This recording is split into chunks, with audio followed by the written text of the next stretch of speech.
Paul Brodie, and thank you for joining us for another episode of the Get Published podcast, where we help authors get published with a proven system that works. Today, we're being joined by James Dodkins, author of 136 Ideas for Rockstar Employee Engagement. James, welcome to the show. Thank you for having me. All right, you ready to get started? Yes, sir. Let's do it. Question number 1. What is the one piece of advice that you would give to a first-time author who is currently writing their book? Right. To be fair, the advice I would give to you is probably the best advice I ever got about writing books. And it's really try and understand why you're writing a book. What is the book for? What is the purpose of the book? What is the successful outcome of the book? If you're trying to make money from selling the book, then that's one thing. But that's not the way I go with this. My books are basically business cards. So the reason I write books and publish books is because realistically, in the work that I do as a consultant and as a trainer in the world of customer experience, it adds that extra level of credibility to be a published author and to be able to give out books. People really appreciate that. So I very rarely carry business cards, but I always carry books with me. So you've got to really try and identify the purpose of your book. Is the book about making money through sales of the book, or is the book about making money like on the back end with the engagements you'll get from the book? And once you realize what that is, it's going to guide and really inform the way that you write and then market the book. Exactly, and that's what I recommend to my clients too. It's what do you want to get out of the book and how you're going to leverage it. So, and having that book, I mean, giving away a book versus a business card, it's just so much warmer of a lead and such a great opportunity to really connect, especially when you're doing an autographed copy of it, you're doing an inscription going, hey, can't wait to work with you, and you put your phone number at the bottom. I mean, those are the things that really do separate you from the competition. Definitely. So what do you feel is the hardest part about getting published? I mean, for me, the getting published isn't a difficult thing. I self-published through Amazon. I didn't go the traditional route. I mean, basically, there's various reasons for that. Number one, I don't think a publisher would take me. Number two, I'm not very good at being told what to do. Number three, I don't like when things take longer than I feel that they need to. So I self-publish through Amazon. So the publishing itself, I don't think is actually very difficult. Anyone can be a published author. For me, the writing of the book is the difficult thing. That's the thing that I struggle with the most. Well, and you bring up a great point, and we've had many different guests on the show talking about their experiences, whether it's going through hybrid or traditional published and self-published. And one thing in regards just to my own personal view, I'm a huge believer in having it published yourself because you keep the creative control and you're able to monetize that book. When you go through traditional publishers, you essentially are giving up your control, and then you're also giving up a good chunk of your royalties as well, and it's more difficult in my view to really be able to monetize it. And when you self-publish it, when you are able to do it yourself or through people that help people get published in regards to going through that route, it really does make a big difference because you do get to have your control. And the other thing is you can do it quickly. You can actually have a book published within weeks versus the traditional route, which could take months or even years. Yeah. Well, I'll tell you a story. So around Christmas time, I was talking with a colleague, and we were watching A Christmas Carol on TV. You know, where Scrooge hates Christmas, and then the ghosts come, and then he loves Christmas. And I said to my colleague, "Hey, wouldn't it be funny if there was like a parody of that for customer experience, where a guy hates his customers, and then some customer experience ghosts come, and then he really loves his customers?" And we went, ha ha ha ha ha, had a little laugh, and then carried on watching. And I went, shit, well, I could do that. And then, so literally that idea happened on a Friday night. I worked over the weekend, and it was published, ready to be bought on Monday morning. Nice. So you can, that is for me, the story was already written, so it wasn't really that difficult. I just had to change a few things in it. Just change the word Christmas to customer experience every now and again. I mean, it was a little bit more work than that. But yeah, so I published that as like a Christmas book, as just like a fun little gift for customer experience teams. Nobody's going to get anything from it other than that it's a nice little gift. But I gave all the profits to charity as well, which was a really cool thing to do. And it went in as a #1 new release on Amazon.com. So I was chuffed with that too. Really happy with that. It's So fun. 2 days, basically 2 days work, and I got a #1 new release on Amazon. And isn't it funny just how these ideas just pop in your head, and then you realize, boom, I could totally do this. I mean, I've done that for a Yeah. couple of my books. It just popped in my head. A few days later, it was done, published, #1 bestseller. Yeah, well, that's the thing. My last book, 136 Ideas for Rockstar Employee Engagement, I wrote that by accident. I was putting together a presentation for a company I was working with. It turned into a bit of a monster, and I thought, whoa, God, there's enough information here for a book. And I was like, who do I know that publishes books? Oh, yeah, me. And then I just published it, and that went #1 in 4 different categories on Amazon. So, again, yeah, it can going the traditional route, I think, really limits you. And I think for some people, they want to do it the traditional way through a proper publisher. And it's almost like an ego thing, a vanity thing. And I do understand that. At the end of the day, that is, within the author world, that is, that gives you higher credibility. But the mainstream person doesn't know the difference between something that's been published on Amazon and something that's been published by, an actual publishing house. So I do understand the vanity and ego side of wanting to get it done by that. And there's nothing wrong with that, as long as you understand that that's the reason that you're doing it. And of course, the distribution channels are a lot better. Yeah, I do get that. But to get something published and out there and where pretty much anyone in the world can buy it and have it delivered to their door within a couple of days, Amazon's the way forward, man. Yeah, and it's changing the game. I mean, more and more people are going through the self-published route, even those that have gone through traditionally published, just because Yep. the control and the speed. And the fact is, Amazon controls the game right now, where they have, at this point, at minimum 80% in the marketplace, depending on which articles and studies that you read right now. I mean, they're controlling the game. They're the ones that created Kindle. And it really Yep. is a game changer where you can put your product out there, as long as it's helping people and making a difference, and everything else is going to take care of itself. Definitely, definitely. Well, let's talk about marketing. Please share with me a marketing strategy that you have used in your book launch that has worked well. Well, see, this is an interesting one because I'm not actually bothered about selling books. I don't care if I sell any books at all. It makes no difference to me whatsoever because I use them as a marketing tool for me. So it's a weird one. I don't market the books. The books market me, if that makes sense. So I give away a hell of a lot of my books for free. The majority of the people in the world that have my books have got them for free. If I tell you what, this is probably the best actual marketing tip for that I can give you about books.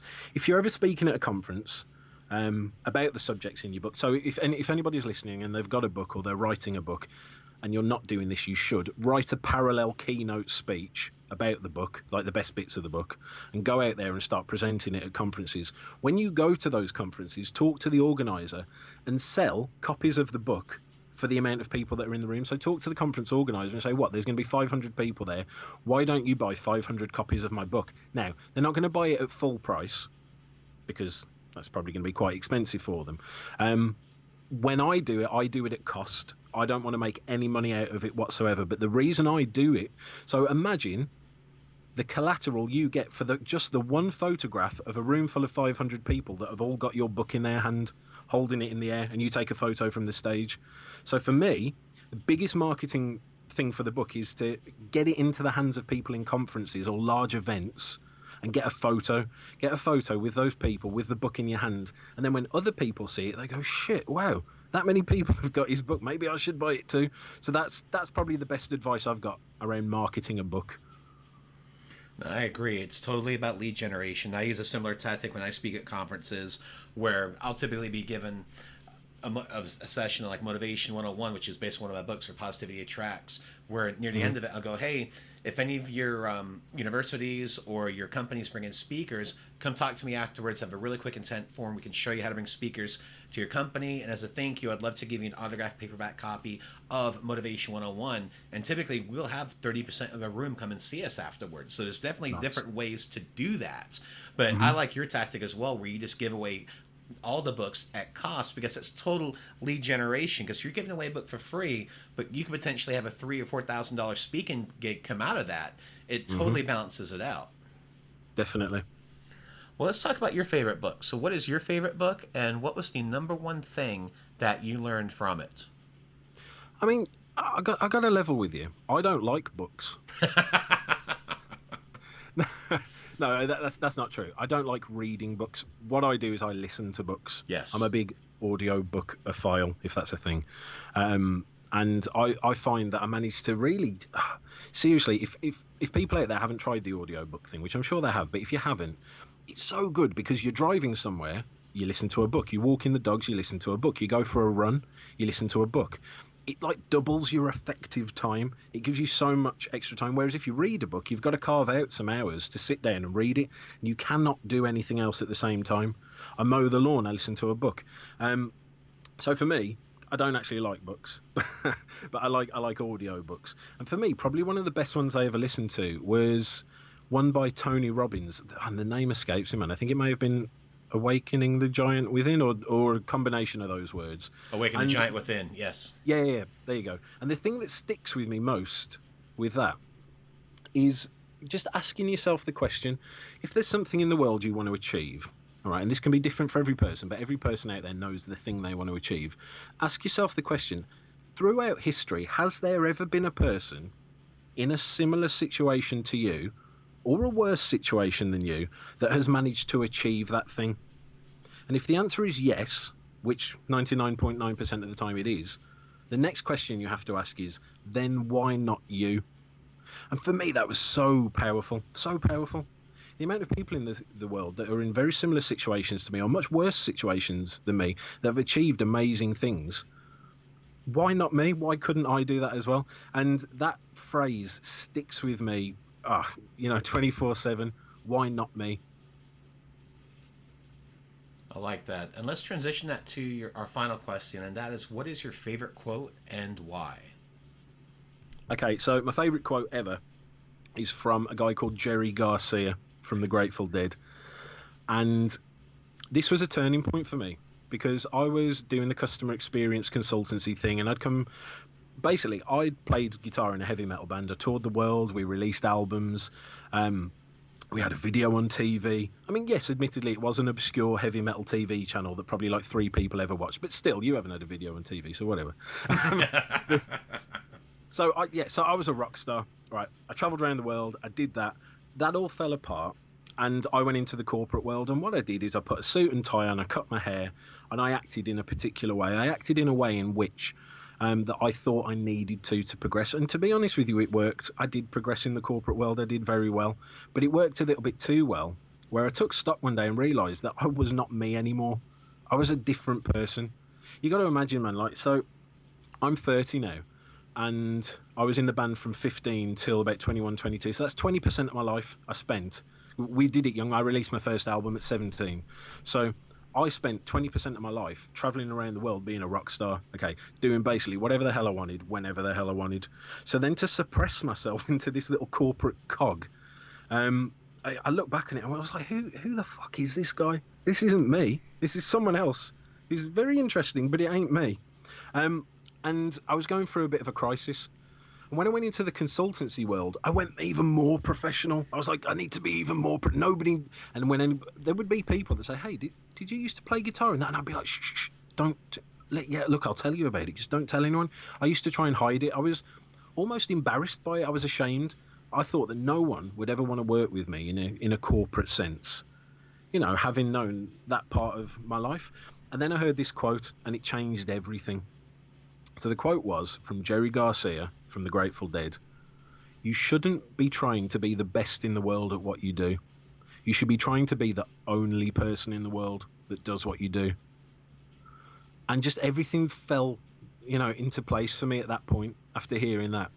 I was like, hang on a second, I've got this cool past. There is a cool past that whenever people find out about it, they think it's cool. It's an experience that, a large majority of the world would love to experience. I've got this other thing which I'm pretty good at as well, the customer experience stuff. Why not put it together? And that's where my Rockstar CX branding came from. So I'm known in the customer experience world as the customer experience rockstar. And I'm all for a gimmick. I think everyone should have some sort of gimmick, whether you're like a sales doctor or a data lifeguard, I don't know, some shit like that, whatever. But the point is, that really turned everything around for me, and realised that there is no one else in customer experience that can claim that rock star status and can actually live it. So from that point forward, I started, tailoring all of my content to be music based, to have music analogies and music stories, and it's just resonated so much, and it's rocketed my notoriety immediately.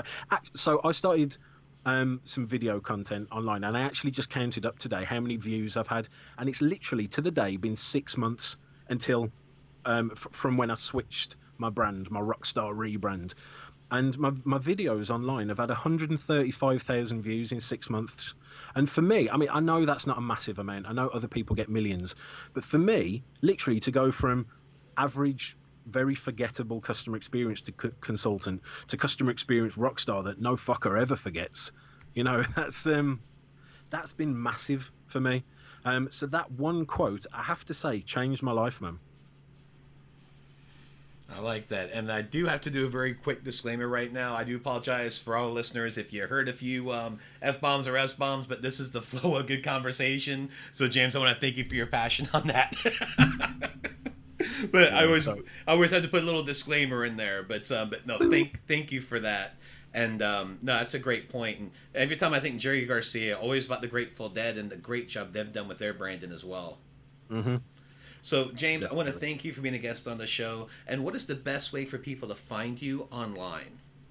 Just go to jamesdodkins.com or just type me into Google. There's not many of us. Excellent. Well, James, thank you again for being a guest on the show, and I wish you all the best in your author journey ahead. Thank you. Thanks again for joining us today. To learn more about how to get your book published with a proven system that works, grab a free copy of my book at getpublishedpodcast.com.